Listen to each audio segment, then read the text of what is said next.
ሰላም ሰላም ክቡራት ተኸታተልቲ ፍልጠት ቲቪ ንሎም መዓንቲ ኸኣ ከምቲ ልሙድ ንዓኹም ይጠቕሙን ይምህሩን እዮም ዝበልክዎም ቅልል ዝበሉ ንዝርርብ ዝጠቕሙና ናይ እንግሊሽ ቃላት ብትግርኛ እንዳተርጎምኩ ሒዘልኩም መፅእ ኣለኹ። ንስኹም ከኣ ካብዛ ቪድዮ ብዙሕ ንኽትመሃሩ ነዛ ቪድዮ ከይሕለፍኩም ክሳብ መወዳእታ ተኸታተልዋ።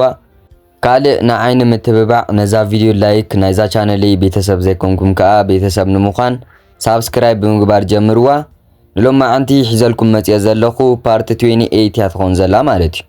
ካብ ፓርት 1 ክሳብ ፓርት 27 ዘይረኣኹመን ከኣ ንዕአን እውን እንዳኣተኹም ረእይወን ምኽንያት እሰን እውን ብጣዕሚ ዝጠቕማን ዝምህራን ቪድዮታት እየን።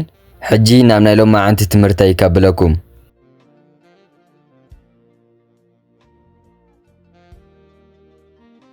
ሓራይ ክቡራት ተኸታተልቲ ነቶም ናይዛ ቻነለይ ሓደስቲ ዝኾንኩም ከመይ ገይረ ከም ዘረድእ ከርእየኩም ማለት እዩ። እዚ ብላዕሊ ጽሕፈየ ዘለኹ ብእንግሊሽ ከመይ ጌርና ከም ንጽሕፍ እየ ጽሕፈልኩም ዘለኹ ማለት እዩ። እዚ ኣብ ማእኸል ጽሕፈየ ዘለኹ ከዓ ነቲ እንግሊሽ ከመይ ጌርና ከም ነንብቦ ብትግርኛ ጽሕፈልኩም ኣለኹ ማለት እዩ። እዚ ከዓ ቀለል ኢልኩም ንኸተንብቦ ይጠቕመኩም። እዚ ኣብ ታሕቲ ወይ ከዓ መወዳእታ ጽሕፈየ ዘለኹ ከዓ ብትግርኛ ትርጉሙ ማለት እዩ። ሕጂ ነቐጽል። It's increasing. It's increasing. It's increasing. እናወሰኸ ይኸይድ ኣሎ ንምባል እንጥቀመሉ ማለት እዩ።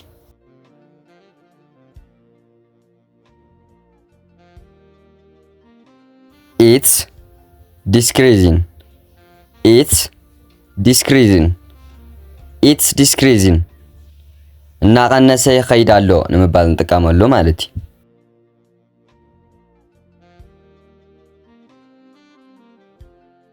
I will confirm. I will confirm.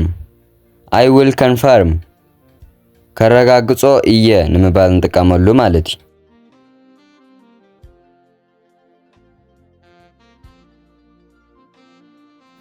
It's my birthday. It's my birthday.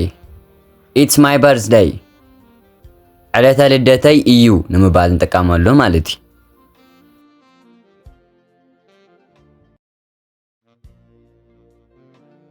It's her birthday. It's her birthday. It's her birthday. ዕለተ ልደታ እዩ ንምባል እንጥቀመሉ ማለት እዩ።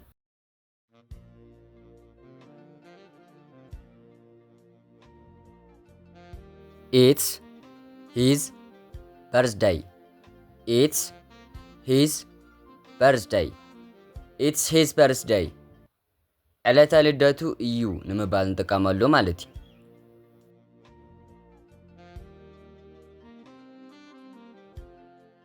It's a birthday party. It's a birthday party. It's a birthday party. ናይ ልደት ውራይ እዩ ንምባል እንጥቀመሉ ማለት እዩ።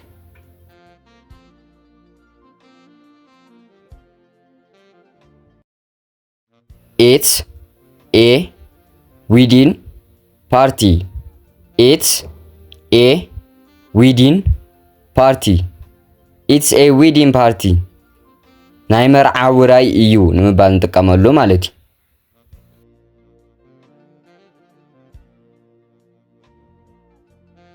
I need to save money. I need to save money. I need to save money. ገንዘብ ክቁጥብ ኣለኒ ንምባል እንጥቀመሉ ማለት እዩ።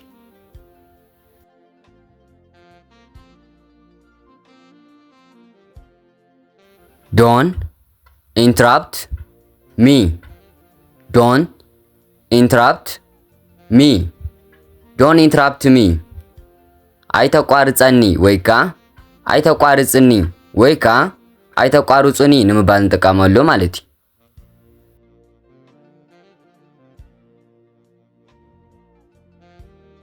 Don't interrupt him. Don't interrupt him. Don't interrupt him. ኣይተቋርጾ ወይ ከዓ ኣይተቋርጽዮ ወይ ከዓ ኣይተቋርጽዎ ንምባል ንጥቀመሉ ማለት እዩ።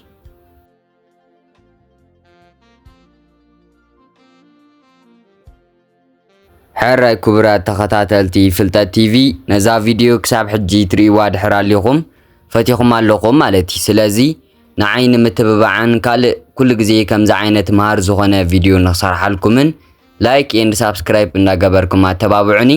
ሕጂ ናብ ዝቕፅል ከብለኩም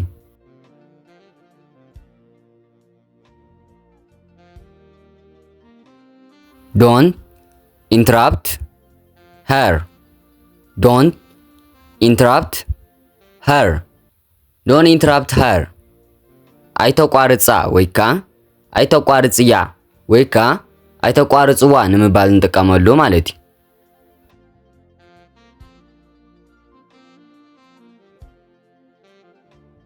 ሎክ ዩር ዶር ሎክ ዩር ዶር ሎክ ዩር ዶር ማዕፀኻ ዕፀውዎ ወይ ከዓ ማዕፀኺ ዕፀውዮ ንምባል ንጥቀመሉ ማለት እዩ።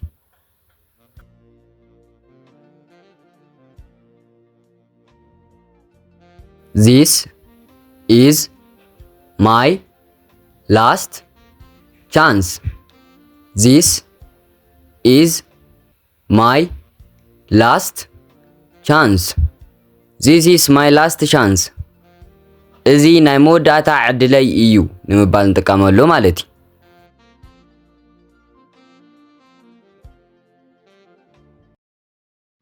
This is my last day. This is my last day. This is my last day. እዚ ናይ መወዳእታ መዓልተይ እዩ ንምባል ንጥቀመሉ ማለት እዩ።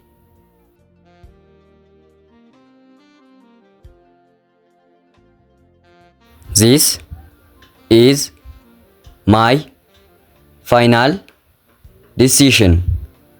This is my final decision. This is my final decision. እዚ ናይ መወዳእታ ውሳነይ እዩ ንምባል ንጥቀመሉ ማለት እዩ።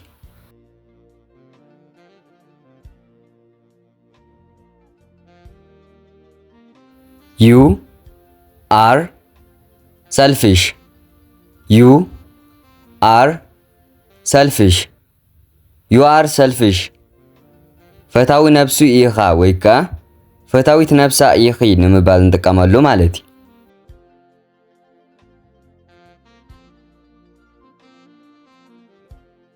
You need to live.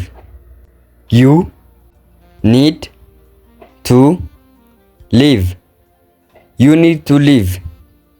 ክትከይድ ኣለካ ወይ ከዓ ክትከዲ ኣለኪ ንምባል ንጥቀመሉ ማለት እዩ።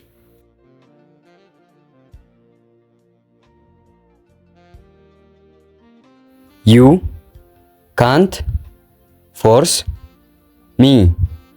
You can't force me. You can't force me.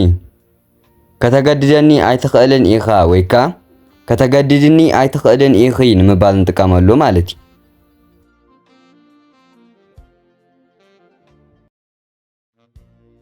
You are funny. You are funny. You are funny. መስሓቅ ኢኻ ወይ ከዓ መስሓቅ ኢኺ ንምባል ንጥቀመሉ ማለት እዩ።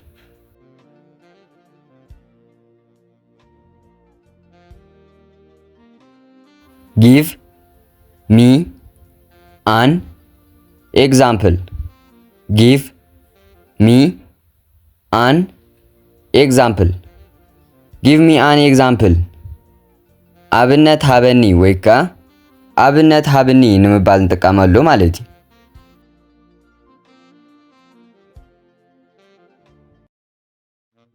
Give me half of it.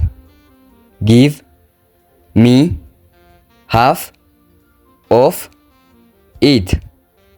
give me half of it ፍርቆ ሃበኒ ወይካ ፍርቆ ሃብኒ ንምባል እንጥቀመሉ ማለት እዩ